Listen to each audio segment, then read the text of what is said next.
There's the 4 pistons cleaned up, all the rings off of them. Got all the carbon cleaned out of the ring grooves. The easiest way to get this carbon and stuff out of here is take one ring and bust it, put a glove on, and go around with the sharp edge, and then just ream all that old carbon out of there until you can see shiny metal down there. That's how you know you got all the carbon and stuff out of the ring grooves. That's the pile of rings right here.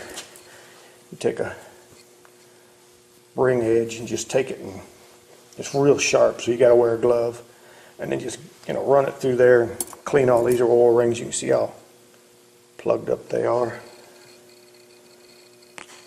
That should be like a piece of wire rope. See how I twist it? You can see it. See how it's plugged up there? Yep, that's it. These are the oil rings.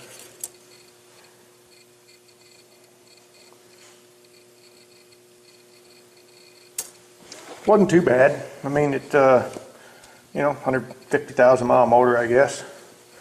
But it wasn't totally worn out. All right, I got the shop warmed up.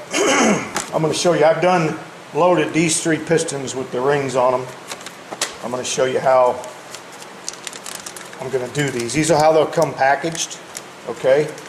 And if they're a good set of rings, they will actually come packaged literally with the instructions. Each ring is in its own separate little package, okay? Which ring do you think goes on first? You got you got oil ring, you got a center scraper, and a top compression ring. The second one goes on first. And if you notice, it has a groove on it. You're probably not going to be able to see the groove. But the groove on the second ring goes down. I like to load these things by hand only because you can feel them better. You can hyperextend these things and snap them right off. That's one right there. These things will be real smooth if you got your cylinder or your ring grooves cleaned. Okay, see the shiny groove? That goes up top. And it even shows you in the package, on the package. Okay, first ring, which is the one I got in my hand right now, groove goes up. Second ring, groove goes down. And then this is the oil ring right here. Okay, so we're going to make sure we got this one up. You want to start it in the groove right here, and then just kind of work it around. I don't put any oil on them yet because it just makes it slippery, and then you're just going to end up snapping them. Now we do the oil ring, which is a 2-piece oil ring. You've got a scraper, and basically it's like a holder. It kind of collects all the oil and junk. This thing here will really expand really big because it's got a wire inside of it. It's almost like a ballpoint pen spring. Okay, we'll put that one on from the bottom. And the best thing to remember, no grooves line up. So remember, this thing here separated, came apart. So we want to keep track of where the separation is and put this ring on away from that separation because we don't want any separations being next to each other. This one here can be a little bit of a pain in the neck because you've got to literally get that spring inside the center of this ring.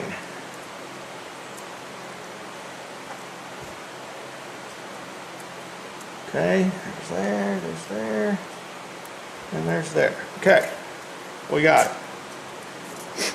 Now, when you want to load these things, see there's a groove right here. You want to have one groove here, one groove, say this groove's at 10 o'clock. The second groove will be at 2 o'clock, and we'll put this oil ring about 6 o'clock. And then you squish them in the ring compressor and then load them. I've got each one of these pistons marked. This is actually number 3 in the cylinder. The indentation on the piston goes to the intake because there's one valve that under high revs will get really close to that piston. All right, We're going to get all the other 3 pistons in. We're going to show you how we do one. You don't need to see all 4. I went ahead and got my rings clocked the way I want them. I've got a clean thing of oil here. I just want to dip it in far enough to get that top of the piston and the rings covered with oil.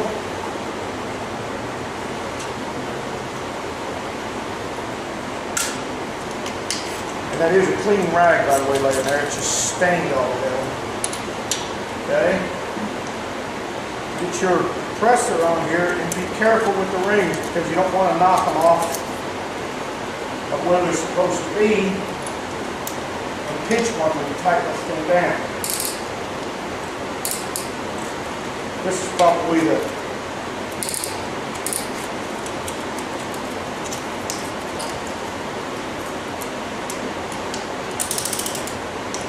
you'll know if you got one pinched, by the way. Once you get it on there, make sure you got the intake side of the piston going where you need it. And then you do this to square it up. Put the compressor down like that, the piston's in. Then you snug it up and watch the sides. And you can tell if you've got a piston ring pinched because it won't close down on that ring. And what I have is I have the crank turned so all of the journals are sideways. That way I'm just going to tap it in to the top because all of them are at top dead center.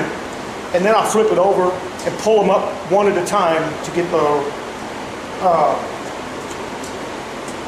rod bearings put in. You use a rubber hammer, and this should, and I'm telling you, just see it didn't go in. So we had a problem. Pull your ring compressor off. Don't go any farther. It shouldn't take but a slight tap to get that thing in. If it doesn't go in, one of your rings wasn't compressed right. Okay, we're going to try that again. It happens.